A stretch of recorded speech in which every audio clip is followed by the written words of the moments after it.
Hello बच्चों, welcome to the digital platform of Winsome International School. Class 9 chapter 5 हमारा चल रहा था, जिसमें एक्सरसाइज 5.1 हमने कंप्लीट की थी। चलिए आज शुरू करते हैं एक्सरसाइज 5.2। हेडिंग लिखिए जल्दी से, equivalent versions of Euclid's fifth postulate. देखिए पहले तो हम बात कर लेते हैं फिफ्थ पोस्टुलेट में यूक्लिड ने ये कहा था कि अगर दो लाइंस हैं, दो स्ट्रेट लाइंस हैं, जो दो स्ट्रेट लाइंस है और एक तीसरी स्ट्रेट लाइन है जो इनको क्रॉस कर रही है, तो फिफ्थ पोस्टुलेट ये कहता है कि ये जो तीसरी स्ट्रेट लाइन है इसके जो सेम साइड के इंटरनल एंगल्स होंगे, ये वाले दोनों, इसको 1 और 2 बोल देते हैं, अगर इन दोनों का सम टू राइट एंगल्स यानी 180 डिग्री से कम है तो ये लाइनें आगे एक्सटेंड करने पे इस साइड पे मिलेंगी। अगर इस साइड वाले एंगल कम होते तो ये दोनों लाइनें एक्सटेंड करने पे इस साइड पे मिलती। ये हमारा यूक्लिड्स का फिफ्थ पोस्टुलेट था। क्लियर? अब चलिए इधर देखते हैं क्या कह रहा है। Consider the following statement, there exist a pair of straight lines that are everywhere equidistant from one another. Is this statement a direct consequence of Euclid's fifth postulate? Explain. चलिए फिफ्थ पोस्टुलेट क्या था ये मैंने बता दिया। अब ये क्या कहना चाह रहा है वो हम ड्रॉ करते हैं। देखिए ये कहना चाह रहे हैं कि there exist a pair of straight lines that are everywhere equidistant from one another, यानी दो ऐसी लाइनें हैं जो हमेशा एक दूसरे से बराबर दूरी पे है, यानी कि ये डी है, ये भी डी है, ये भी डी है, ये ऐसा कहना चाह रहे हैं, ऐसा है। तो बताइए क्या ये स्टेटमेंट जो है ये डायरेक्ट कॉन्सिक्वेंस है यूक्लिड्स फिफ्थ पोस्टुलेट का? एक्सप्लेन कीजिए।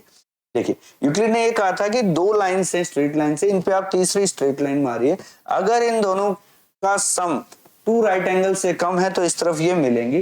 तो यहाँ पे भी हम ट्राई कर लेते हैं। देखिए हम कहते हैं कि यहाँ पे हम एक और एंगल बनाते हैं, एक और स्ट्रेट लाइन बनाते हैं, और हमने ये दोनों एंगल चेक किए, यानी 3 और 4 को ऐड करूंगा। तो यहां अगर मैं 3 और 4 को ऐड करूंगा तो मुझे पता चलेगा कि ये कितना है, 180 है। इधर अगर मैं 1 और 2 को ऐड करूंगा तो मुझे पता चलेगा कि ये कितना है, 180। यानी यूक्लिड ने फिफ्थ पोस्टुलेट में ये कहा था कि अगर 1 + 2 या 3 + 4 दोनों में से जो भी 180 से कम होगा ये दोनों लाइनें उस तरफ मिलेंगी। यहां मैं कह रहा हूं 1 + 2 भी 180 है, 3 + 4 भी 180 है। इसका मतलब ना तो ये उस तरफ 180 से कम हुआ, ना ये इस तरफ 180 से कम हुआ। इसका मतलब ये दोनों लाइनें कहीं पे भी नहीं मिलेंगी। इट मींस अगर ऐसा है तो लाइन्स आर, यानी ये लाइंस क्या है, पैरेलल लाइंस है। तो ये जो फिफ्थ पोस्टुलेट था इसी से निकल के ये चीज बनती है कि अगर 180 से कम होगा तो लाइनें उस तरफ मिलेंगी, और अगर 180 के इक्वल आ गया तो लाइनें कभी भी नहीं मिलेंगी। यानी ये चीज कहां से निकल गया, ये यूक्लिड्स के फिफ्थ पोस्टुलेट का ही डायरेक्ट कॉन्सिक्वेंस है ये चीज। क्लियर? तो इसको हमें अच्छे से याद रखना है, ये बहुत इंपॉर्टेंट चीज है, आगे भी हम बार बार इसको यूज करेंगे। क्लियर? कि अगर दो लाइंस है और एक तीसरी लाइन है, दोनों इधर वाले एंगल का सम या उधर वाले एंगल का सम अगर 180 हो जाता है इंटरनल एंगल्स का, तो वो लाइंस क्या हो जाती हैं, पैरेलल लाइंस हो जाती है। क्लियर? चलते हैं आगे।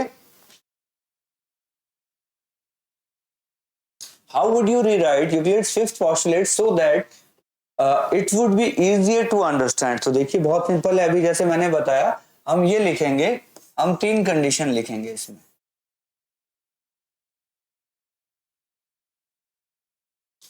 हमने यहाँ एंगल 1 2 3 4 ऐसे 4 एंगल बना दिए। हम लिखेंगे if angle 1 + angle 2 less than 180 degree, ये हमारा पहला कंडीशन।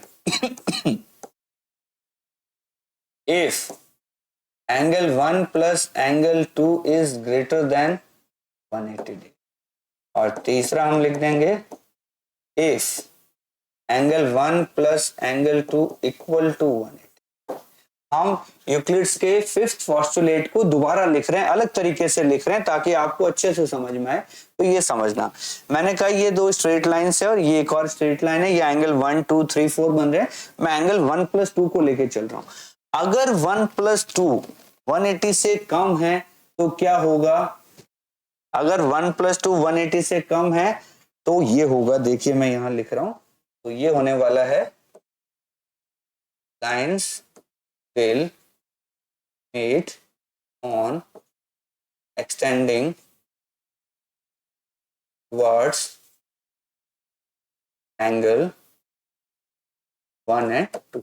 यानी अगर लाइन को मैं एक्सटेंड करता हूं किस तरफ, 1 और 2 की तरफ, तो इधर जाके आगे ये लाइनें मिल जाएंगी अगर 1 + 2 180 से कम है तो। अगर 1 + 2 180 से ज्यादा है तो क्या होगा lines will meet on extending opposite to angle 1 and 2। यानी इस केस में क्या होगा, जिस तरफ एंगल 1 and 2 है इस तरफ नहीं मिलेगी लाइनें, उस तरफ मिलेंगी अपोजिट साइड में, यानी इस तरफ हमें आगे बढ़ाना पड़ेगा, तब ये दोनों लाइनें आगे जाके कहीं ना कहीं मिल जाएगी।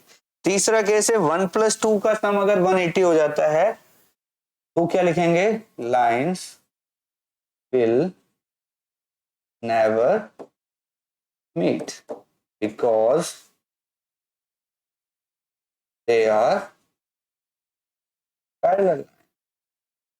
अगर ये 180 हो जाता है तो ये पैरेलल लाइंस हो गई, फिर ये कभी भी, दोबारा से समझ लीजिए, मैंने बहुत अच्छे से रिराइट किया है इसको। अगर एंगल 1 + 2 180 से छोटा है तो इधर बढ़ाएंगे तो ये लाइनें मिल जाएंगी, अगर 1 + 2 180 से बड़ा है तो लाइनें उस तरफ जाके मिल जाएंगी, अगर 1 + 2 180 के बराबर है तो ये लाइनें कभी भी नहीं मिलेंगी। ये 3 केस हमें याद रखना।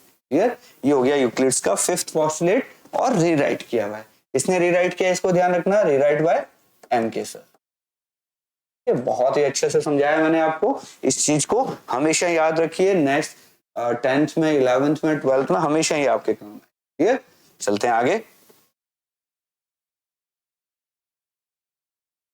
चलिए, Does Euclid's 5th postulate imply the existence of parallel lines? Explain कीजिए, क्या इससे पता चलता है पैरेलल लाइंस होंगी या नहीं होंगी? बिल्कुल, अभी लास्ट के पेज पे आपको समझाया कि अगर एंगल 1 + 2 एंगल 1 + एंगल 2 = 180 हो जाता है तो लाइंस आर पैरेलल लाइंस। ये कौन बता रहा है? मैं यूक्लिड से तो बता रहा है, उसने बताया 1 + 2 अगर 180 से छोटा है तो इधर मिलेंगी, 180 से बड़ा है तो उधर मिलेंगी, और 180 के इक्वल आ गया तो पैरेलल लाइंस आ गई। तो क्या बोलेंगे, 5th postulate existence of parallel lines के बारे में इंप्लाई करता है, हम लिखेंगे यस। क्लियर, चलिए ये भी खत्म हो गई बात, आगे चलते हैं। चलिए समरी पे आ जाते हैं, अब तक जितना पढ़ा है सब रिपीट करते हैं। Though Euclid defined a point, a line and a plane, the definitions are not accepted by mathematicians, therefore these terms are now taken as undefined। हालांकि यूक्लिड ने पॉइंट भी समझाया था, लाइन भी समझाई थी, प्लेन भी समझाया था, लेकिन इन डेफिनेशंस को मैथमेटिशियंस ने एक्सेप्ट नहीं किया, इसलिए इनको, इन टर्म्स को अभी भी हम अनडिफाइंड मानते हैं। कोई बात नहीं। Axioms of postulate are the assumption. Axioms of postulates क्या होते हैं? ये assumptions होते हैं which are obvious universal truths and they are not proved। हमने इनको ऐसे assumptions माने थे जो obvious universal truths हैं, लेकिन इनको अभी तक प्रूव नहीं किया गया है। Next, theorems are statements which are proved। देखिए, axioms और postulates यूनिवर्सल ट्रूथ होते हैं लेकिन इनको प्रूव नहीं किया, जबकि थ्योरम्स क्या होती हैं? ऐसे स्टेटमेंट्स होते हैं जिनको हम प्रूव कर चुके हैं। कैसे? Using definitions, axioms, previously proved statements और डिडक्टिव रीजनिंग। यानी थ्योरम्स का मतलब हो गया जिनको हम प्रूव कर चुके हैं, एक्सियम्स और पोस्टुलेट मतलब जिनको हम अभी तक प्रूव नहीं कर पाए, बस मान के चलते हैं आगे। चलिए, यूक्लिड के एक्सियम्स हम वापस रिपीट करते हैं। Things which are equal to the same thing are equal to one another. A B X के बराबर है, सी डी भी एक्स के बराबर है, तो ए बी और सी डी क्या हो गए? इक्वल हो गए। If equals are added to the equals, the wholes are equal। AB में भी x जोड़ दिया, CD में भी x जोड़ दिया, तो टोटल बराबर हो गया। If equals are subtracted from equals, the remaining remainders are equal। AB से भी x निकाल दिया, CD से भी x निकाल दिया, तो AB minus x equal to CD minus x हो गया। Things which coincide with one another are equal to one another। यानी AB और CD एक दूसरे के बिल्कुल coincide कर रहे हैं, तो AB equal to क्या हो जाएगा? CD हो जाएगा। The whole is greater than the part। ये 5th बार बार हम बात भी कर चुके हैं कि पूरे से पूरा जो है वो पार्ट से हमेशा ज्यादा रहेगा, the whole is always greater than the part. Next, things which are double of the same thing are equal to one another, A B भी एक्स का डबल है, सी डी भी एक्स का डबल है, तो A B equal to C D हो जाएगा। Things which are half of the same things are equal to one another, A B भी एक्स का आधा है, सी डी भी एक्स का आधा है, तो A B equal to C D हो जाएगा। चलिए बहुत सिंपल था ये भी। चलिए यूक्लिड्स पोस्टुलेट्स, अब पोस्टुलेट्स की बात कर लेते हैं। पोस्टुलेट 1, स्ट्रेट लाइन में be drawn from any one point two any other point, एक पॉइंट से दूसरे पॉइंट हम एक स्ट्रेट लाइन बना सकते हैं, किसी भी दो पॉइंट के बीच में हम एक स्ट्रेट लाइन बना सकते हैं। Postulate 2, A terminated line can be produced indefinitely, कोई टर्मिनेटेड लाइन है, दोनों तरफ हम इंडेफिनेट उनको बढ़ा सकते हैं। A circle can be drawn with any centre and any radius, किसी भी सेंटर पे हम सर्कल बना सकते हैं, किसी भी रेडियस का हम सर्कल बना सकते हैं। All right angles are equal to one other, सारे राइट एंगल आपस में बराबर होते हैं क्योंकि सब 90 डिग्री के होते हैं। If a straight line, postulate number 5, बहुत बात की हमने इस पे। If a straight line following on two straight lines makes the interior angle on the same side of is taken together less than two right angles, यानी कि अगर हमने दो स्ट्रेट लाइन है और एक तीसरी स्ट्रेट लाइन इनके ऊपर गिराई है, इंटरनल एंगल का सम दो राइट एंगल से कम है यानी कि 180 डिग्री से कम है, तो उस तरफ अगर हम बढ़ाएंगे तो उसी तरफ मिलेगा जिस तरफ जो सम है वो दो राइट एंगल से कम है, यानी 180 डिग्री से कम जिस तरफ भी होगा उसी तरफ वो दोनों लाइनें मिल जाएंगी। और अगर 180 डिग्री के बराबर आ गया तो क्या होगा, तो पैरेलल लाइन हो जाएगी। क्लियर, चलते हैं आगे।